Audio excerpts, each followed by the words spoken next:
नमस्कार दोस्तों, स्वागत है आप सभी का आपके अपने स्टडी चैनल एडी कॉन्सेप्ट में। तो बच्चों, आज हम लोग अपनी बिहार डीएलएड एंट्रेंस एग्जाम की मैथ की पहली क्लास पढ़ेंगे।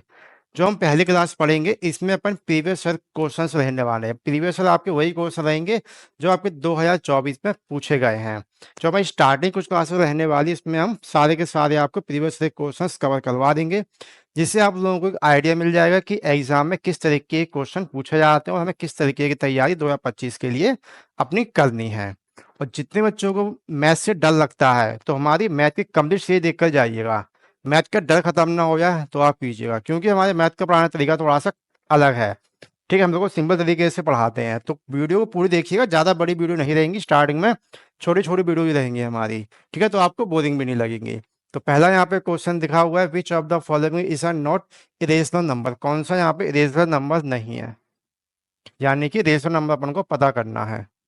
ठीक है, इसमें से करना क्या है बच्चों, अपन को रेशनल नंबर पता करना है। कौन सा अपना इसमें रेशनल नंबर रहने वाला है। देखो, आप ज्यादा दिमाग नहीं लगाना है, अपन को खाली आंसर से मतलब है। ठीक है, तो अब ये देखो ऑप्शन में ऐसा कौन सा नंबर है जो आपका रूट से बाहर निकल रहा है। आप लोगों को ऐसा कोई नंबर दिखाई दे रहा है जो रूट से बाहर निकल रहा हो, तो आप बोलोगे यस सर। 25 एकमात्र ऐसा ऑप्शन यहाँ पे दिया हुआ है जो कि रूट से बाहर निकल रहा है। निकल रहा है ना। 25 कितने का स्क्वायर होता है बच्चों, तो 25 होता है अपना 5 का स्क्वायर होता है। तो बस यही अपना परिमेय संख्या होगी, अपरिमेय संख्या नहीं होगी। जितने भी अपने रूट से बाहर नहीं निकल रही है, रूट से बाहर निकलेंगी तो, लेकिन ये पॉइंटों में निकलेंगे। पॉइंटों में निकलेंगी तो क्या हो जाएगी बच्चों, ये अपरिमेय हो जाएंगे। हमको चाहिए कोई संख्या है, परिमेय संख्या चाहिए है। ठीक है, उम्मीद करेंगे पहला क्वेश्चन आप लोगों को काफी अच्छे से समझ में आ चुका होगा। ठीक, अगले क्वेश्चन पे चलेंगे। अगला क्वेश्चन क्या दिया है, यदि 47 से 379 में भाग देने पर शेष 3 बचे तो भागफल क्या है। देखो, किससे डिवाइड करने को बोल रहा है वो, 47 से। किसको डिवाइड करने को बोला है, 379 को। रिमाइंडर कितना बच रहा है यहाँ पे बच्चों, 3। तो जो भी हमारा रिमाइंडर बच रहा है, किसको भाग देना है, पहले हमको भाग देना है 379 को। रिमाइंडर कितना बच रहा है हमारा यहाँ पे, 3। तो 3 को हम बच्चों क्या करेंगे, इसमें से घटा देंगे। तो 376 कितना बचेगा बच्चों यहाँ पे, ये 376 बचेगा। अब डिवाइड किससे करना था अपन को, 47 से। तो बस हम इसको क्या करेंगे, 47 से डिवाइड करेंगे।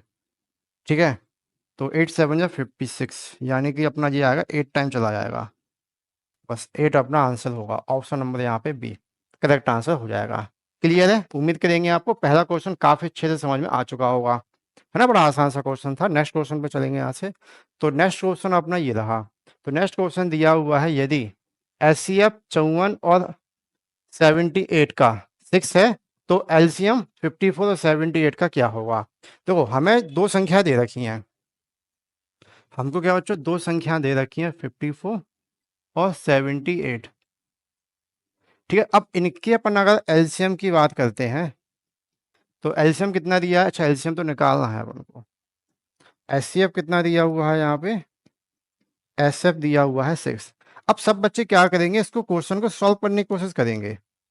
क्या करेंगे, इसको सॉल्व करेंगे। ठीक है, और बड़े लंबे लंबे मेथड से। बच्चों देखो, सॉल्व करने की आवश्यकता ही नहीं है, बिल्कुल। देखो, देखने से मैं यहाँ से पता चल रहा है इसका क्या है। हमेशा बच्चों आप लोगों को एक चीज, छोटी छोटी चीज याद रखनी है। ठीक है, जो भी एचसीएफ होगा ना, वो हमेशा एलसीएम को डिवाइड करता है। ये चीज आपको पता होना चाहिए।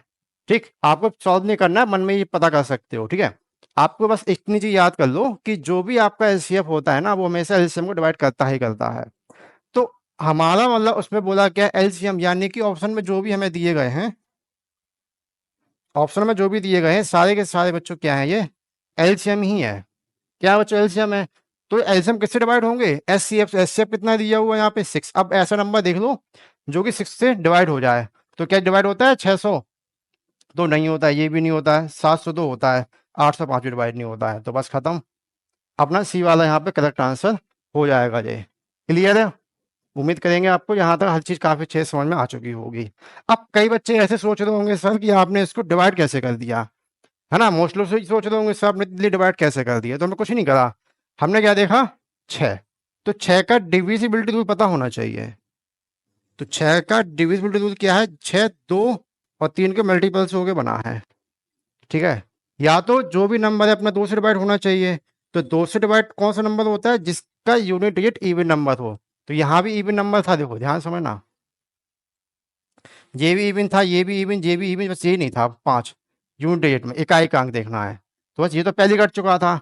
अब देखना था 3 से, तो 3 का डिविजिबिलिटी रूल क्या होता है, सम ऑफ ऑल डिजिट, यानी कि जो भी संख्या दे रखी है सारी संख्या को सम करने पे जो भी नंबर आएगा वो 3 से डिवाइड होना चाहिए। देखो यहाँ पे सम करो कितना है, 6 है और 2 है, 6 और 2 कितना हो गया 8, 8 बार होता नहीं है 3 से।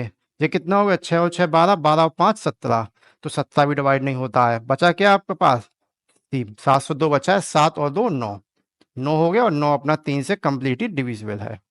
तो बस यहाँ से अपना सी आंसर हो जाएगा। हम लोगों के बच्चों मैथ पढ़ना है, लेकिन मैथ को ऐसे नहीं पढ़ना जैसे अपन ने स्कूल टाइम में पढ़ी है कि दम से सॉल्यूशन करने लगे हुए हैं। हमको खाली आंसर निकालना है।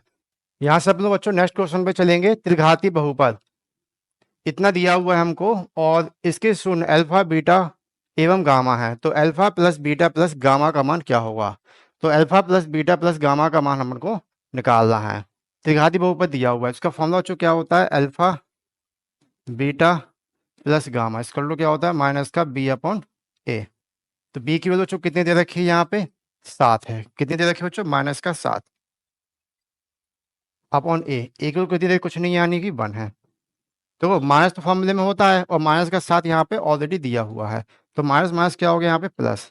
और किसी भी संख्या को अपन 1 से डिवाइड करते हैं तो आंसर तो अपना वही रहता है। ठीक है, तो यानी कि अपना यहाँ पे ऑप्शन नंबर बी वाला करेक्ट आंसर हो जाएगा। अगले क्वेश्चन पे चलेंगे। अगला क्वेश्चन बच्चों ये है। अब अगला क्वेश्चन देख के कई बच्चे क्या करेंगे, आधे बच्चे छोड़ के आ जाते हैं इस तरह के क्वेश्चन को, जबकि ये सबसे आसान क्वेश्चन होते हैं अपने। देखो यहाँ पे लिखा क्या है कि एक समकोण त्रिभुज का कर्ण, यानी कि अपना जो हाइपोटेनियस होता है वो दिया है 25, and one of the remaining to side is 5 centimetre from the other is long the length of the other two sides, यानी कि जो शेष दो भुजाओं में से एक है जो कि दूसरी से 5 सेंटीमीटर लंबी है, तो अन्य दो भुजाओं की लंबाई ज्ञात करना है। हम इसको फॉर्मूले से नहीं पढ़ाएंगे, फॉर्मूले से हमने क्या बताया कि स्कूल टाइम में पढ़ चुके हो आप लोग। अपन चलते हैं शॉर्ट ट्रिक से। देखो कैसे पढ़ेंगे मैथ। जो भी बच्चा पहली बार मैथ देख रहा है हमसे, अगर 1 महीने मैथ पढ़ लिया तो मैथ में 25 में से बता रहे हैं 22-30 नंबर आप कहीं नहीं जा रहे हैं। अच्छे से पढ़ लिया 25 में से 25 नंबर ही ले आओगे आप। ठीक है, चलो ये ले लो, तो थोड़ा मोटर कर देते हैं। ठीक है चलो। अब बोला क्या गया इसने, समकोण त्रिभुज यानी कि राइट एंगल ट्रायंगल। तो राइट एंगल ट्रायंगल सभी लोग जानते हैं, किसी भी त्रिभुज का एक एंगल 90 डिग्री का हो उसको अपन लोग क्या कहते हैं, समकोण त्रिभुज, राइट एंगल ट्रायंगल। तो ये कितना हो गया 90 डिग्री का। ठीक है, 90 का होता है। कर्ण यानी हाइपोटेनियस, ये दे रखा है अपन को, ना तो ये पता है और ना ही ये पता है। अगर आप इसको पाइथागोरस थ्योरम से करोगे तो क्वेश्चन अपना क्या हो जाएगा, लंबा हो जाएगा। तो बच्चों हमने आप लोग टेबलेट पढ़ाई हुई हैं, लगातार हम 3 साल से मैथ पढ़ा रहे हैं आप लोगों को, तो क्लास अपलोड होगी हमारी, देख लीजिएगा टेबलेट सर्च करके। तो हमने आपको टेबलेट बताई है बच्चों, कौन सी बताइए, 3 4 5 एक टेबलेट होती है। ठीक है, जिसमें सबसे बड़ी साइड होती है अपनी हाइपोटेनियस कर्ण, जो कि यहाँ पे लिख देंगे, जो यहाँ पे बड़ी साइड होगी उसको यहाँ लिखते हैं अपन लोग। तो यहाँ पे लिख लेंगे अपन लोग, कहीं भी लिख लो, यहाँ पे यहाँ लिख लो 3 4 और 5, ये होती है बच्चों टेबलेट। ठीक है, 3 4 5 टेबलेट होती है। ये वैल्यू बच्चों यहाँ पे 5 नहीं है, बोला 25 है, 5 से कितने टाइम ज्यादा है, 5 टाइम ज्यादा है। तो ये वाली साइड जो होगी ना 5 टाइम ज्यादा कितनी होगी, 15 होगी, और ये वाली वैल्यू भी 4 ना होके 5 टाइम ज्यादा 20 होगी, यानी 20 15 और 25 ये होंगी तीनों साइड। ऑप्शन में देख लो 20 और 15 कहाँ है, 20 और 15 कहाँ है, ये ऑप्शन नंबर बी में दिया हुआ 20 और 15, खत्म, ये आंसर आ गया। ठीक है, आप लोगों ने पहली बार पढ़ा होगा तो शायद कुछ बच्चों को समझ में नहीं आया होगा, लेकिन हम जो आप लोगों को सारा कुछ चैप्टर्स पढ़ाएंगे फ्री ऑफ कॉस्ट पढ़ाने वाले यूट्यूब पे। ठीक है बच्चों, तो क्लास कैसी लगी आपको कमेंट कर जरूर बताइएगा, और जितने बच्चे चैनल पर नए हैं चैनल को सब्सक्राइब कर लीजिएगा, वीडियो को ज़्यादा से ज़्यादा शेयर जरूर कीजिएगा, जिससे काफ़ी लोगों तक यह वीडियो पहुंच सके, और फ्री में वो भी इन सारी चीज़ों को काफ़ी अच्छे से सीख सके, क्योंकि काफ़ी सारे लोग ऐसे हैं जिनको मैथ से डर लगता है, खासकर लड़कियां। ठीक है, उन्हें गर्ल्स को देखा है, मैथ से कुछ ज़्यादा डर लगता है, तो ये क्लास को एक बार देखिएगा, आप कहीं मैथ पढ़ लीजिए, हमसे ज़्यादा शॉर्ट ट्रिक में आपको कोई नहीं पढ़ाने वाला है डीएलएड की। ठीक है, आप हमारी 3 साल पुरानी वीडियो, हम लगातार 3 साल से पढ़ा रहे हैं डीएलएड की मैथ को, आप हमारी पुरानी वीडियो यहाँ कंपनी कर सकते हैं। चलिए बच्चों, धन्यवाद।